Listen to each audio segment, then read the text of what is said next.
இது தமிழ் கலைக்களஞ்சியத்தின் டாக்டர் அப்துல் கலாம் அவர்களின் வாழ்த்துக் கவிதை. எழுதியவர் கவிஞர் வ. முகமது அலி ஜின்னா, திருப்பூர்.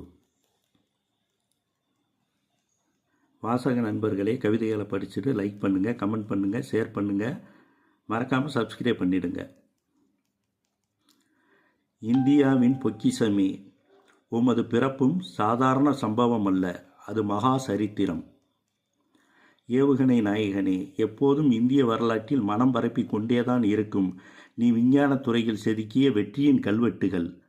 வாழ்நாள் முழுவதுமே தேசத்திற்காகவே வாழ்ந்ததால் மரணத்தை ஜெயித்தவர்கள் பட்டியலில் இப்போது இடம் பிடித்து விட்டது உனது பெயரும். எப்போதும் உனது லட்சிய வேர்கள் முன்னேறி கொண்டுதான் இருந்தது தேசத்தின் வளர்ச்சி பாதையை நோக்கி. விஞ்ஞானியாய் சாதனை செய்த போதும், குடியரசுத் தலைவராய் பணிபுரிந்த போதும்,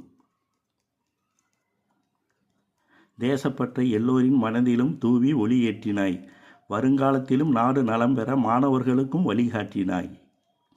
காற்றில் கிழிந்து கந்தலாகி போன சருகு அல்ல நீ, எங்களுக்குள் விழுந்த வீரிய விதை. விதை துளிர்க்கத்தானே செய்யும்.